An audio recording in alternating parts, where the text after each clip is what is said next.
Welcome to the Buccaneers Observer. This is Ralph Phillips. I'm Molly Bay. Today's October 6th, 2020, Victory Tuesday. Yeah. Not Victory Monday because we were a little drunk after the game.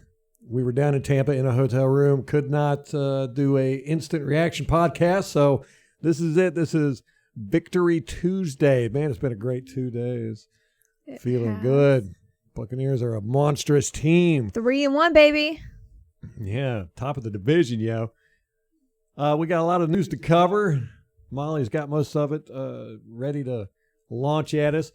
We will be having a podcast coming out with our thoughts of the game, plus the game review, the film review, plus the upcoming Chicago game, our thoughts on that. So it's going to be a big podcast. That's probably going to be coming out tomorrow. Got to have it out tomorrow. So it'd be there for the game Thursday. We have a game Thursday night, everybody. Woohoo! Yes, it's at the Bears, 8:20 p.m. So be there. All right, Molly, what you got for us? The NFL sent out a memo to the league outlining their tighter restrictions for COVID-19 protocols. Tighter. After the postponement of the Titans game with Pittsburgh, and then it happened with New England and the Chiefs game with Cam Newton testing positive. So they came out with some tighter restrictions. First of all, teams can be penalized with forfeiture of games or change of draft choices for not following protocol if it leads to an outbreak. Wow. So prior to this, the league had threatened the loss of draft picks for repeat offenders who, I think that they were mostly talking about like the coaches on the sidelines who were not wearing their masks or taking their masks off. Really? So they had already threatened them with a loss of draft picks. But now they're saying you might forfeit the game. Wow, that is nuts. I know. Teams can bring in a maximum of 5 players a week for tryouts. There is also a longer process for bringing in free agents. I don't really know what that means, but I think that it's just longer. Like, I think now they have 3 days where they've got to pass the COVID tests and protocols and all that. So I think they're extending that. The league also implemented a policy which banned gatherings outside the club facility. I don't know how many teams are doing that, but barbecue in the parking lot. Oh, right. Yeah, maybe like BA's party afterwards. Yeah, I don't think he's been doing that this year. Has there been any player that's gotten sick? I know we've had players that have tested positive, but has any player been sick? I don't know. Not that I know of. You know, all this kind of reminds me of the rules that they have to protect long snappers. Now, I've been watching football for a long time, and I can't ever recall a long snapper getting hurt. It might have happened. I don't know.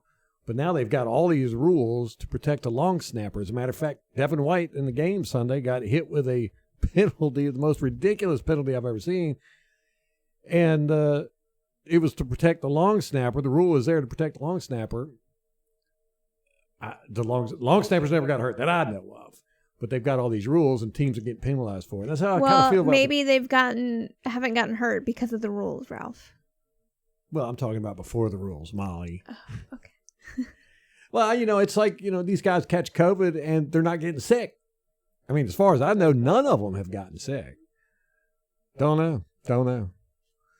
Yeah, I don't know either. They're also implementing a video monitoring system, so they're going to record the sidelines and bust people taking off the masks, like the coaches and stuff. Which it's weird to me that they're it seems to me like they're targeting the coaches more and the sideline personnel than the players themselves. And I'm just not clear on, you know, what the reason for that is. Like, did these outbreaks originate with the coaches? Have any coaches gotten it? Well, Sean Payton had it in the offseason. I know in this last round, I think at Tennessee, there were a few. They had the players. I was thinking more of some personnel. I was thinking more of head coaches, but yeah. Not that I know of. Sean Payton's the only one. Yeah, that's the only one I can really think of. I think Doug Peterson, again, in the offseason, maybe. But it just seems like they're targeting the coaches on the sidelines who are taking their masks off. Okay. But I'm not really sure if that's where it originated or not. It's not clear. Per Bucs Communications, Mike Evans hauled in a touchdown pass for the 5th consecutive game, which sets a franchise record for the most consecutive games with a touchdown reception. Really? 5? Yeah, that's it? I know. That's what I thought. Bucs. What are we doing? I know. So he has 5 touchdowns on the season, which is the most in the NFL, and a franchise best 53 in his NFL career. So we've never had a receiver with 53 touchdowns in her career. Yeah, he's broken all the Buccaneers records. The only one he doesn't have, I think, is Super Bowl. Yeah. Tom Brady broke the record for most regular season wins with 222. And per Greg Allman, he became the oldest player in the NFL to throw for 5 touchdowns in a game. 5. That was crazy. 5 touchdowns. Yeah, I started him in fantasy. Yeah. I killed it this week.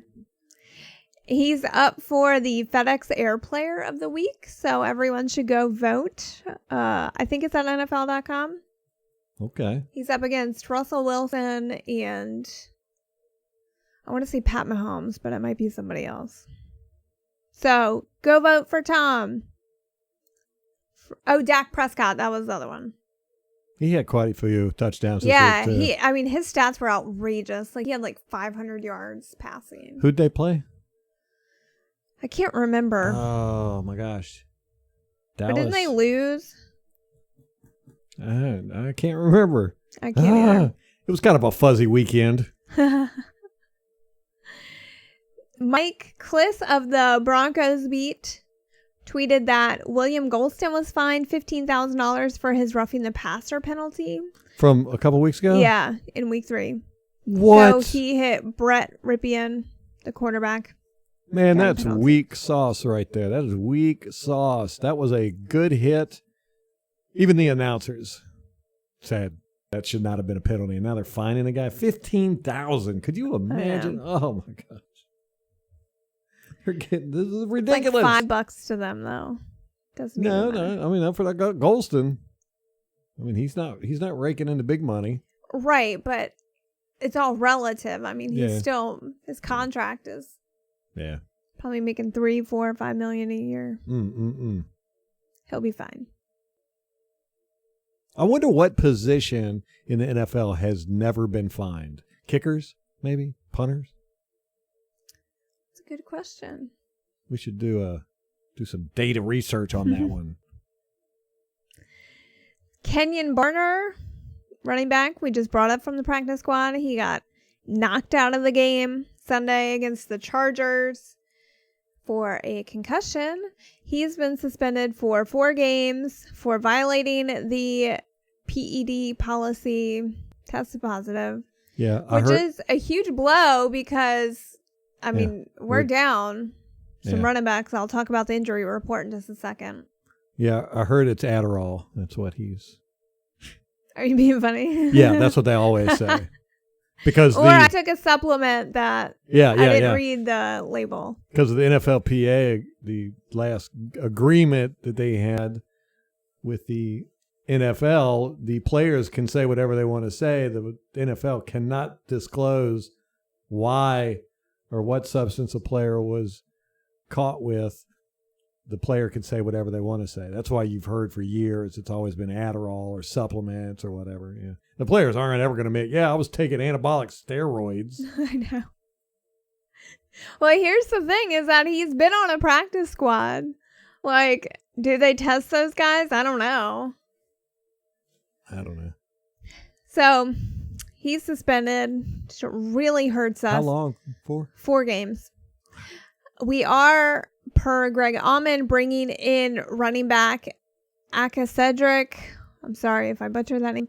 Who he was with us prior in the preseason, so he got cut right before the regular season. He's now going through COVID-19 testing and could join the team as emergency depth. So we will see. Our injury report is not pretty. It's very long. I'm just going to go through that real quick. Oh, before I talk about that, of course, OJ on Sunday ruptured his Achilles and he has gone to injured reserve. Out for the season. We've promoted Cyril Grayson, wide receiver, from the practice squad to the active roster. So that's where we are. The rest of our injuries, Mike Evans, he injured his ankle Sunday. He hasn't participated all week. Leonard Fournette also injured his ankle. He has also not participated. Will Golston had a neck injury. He was limited Monday. I'm thrown off with this short week.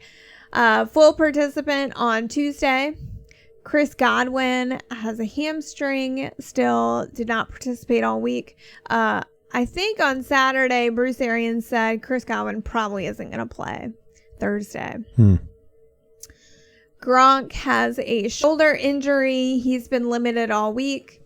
OJ, of course, didn't participate Monday, injured reserve Tuesday.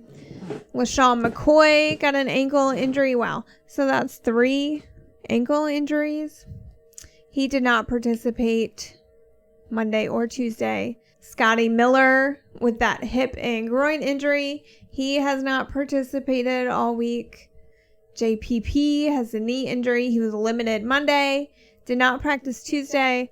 I wonder with that one if that's his day off now, since it's just a short week, because he normally has Thursday. So yeah, we'll see tomorrow, Wednesday, the injury report.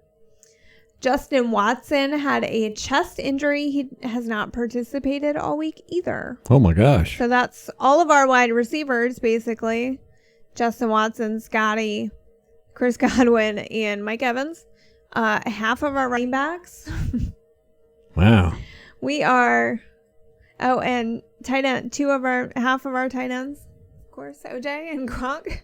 Okay. So, we are beat up already. We did not escape the injury bug. It was just a little delayed for us. On the Chicago Bears side, safety Deion Bush has a hamstring injury. He has not participated all week. Defensive tackle Akeem Hicks has a hand/ankle/shoulder injury, but he's a full participant. I think he might be the bionic man. Outside linebacker Khalil Mack has a knee injury. He's been limited all week. Tackle Bobby Massey has a thigh injury. He's been a full participant. Safety Sherrick McManus has a hamstring injury. He has not practiced all week. Wide receiver Darnell Mooney has a shoulder injury. He's been a full participant. And inside linebacker Josh Woods has a thumb injury. He has been a full participant. So the Bears are definitely doing a little better than we are injury-wise. Okay. It's a little frightening. We'll talk more about it tomorrow in the preview podcast. Yep. Yeah. All right. There we go. Here we go. You done? That's it. All right. Guys, we'll have something out for you tomorrow. Until then, Go Bucs.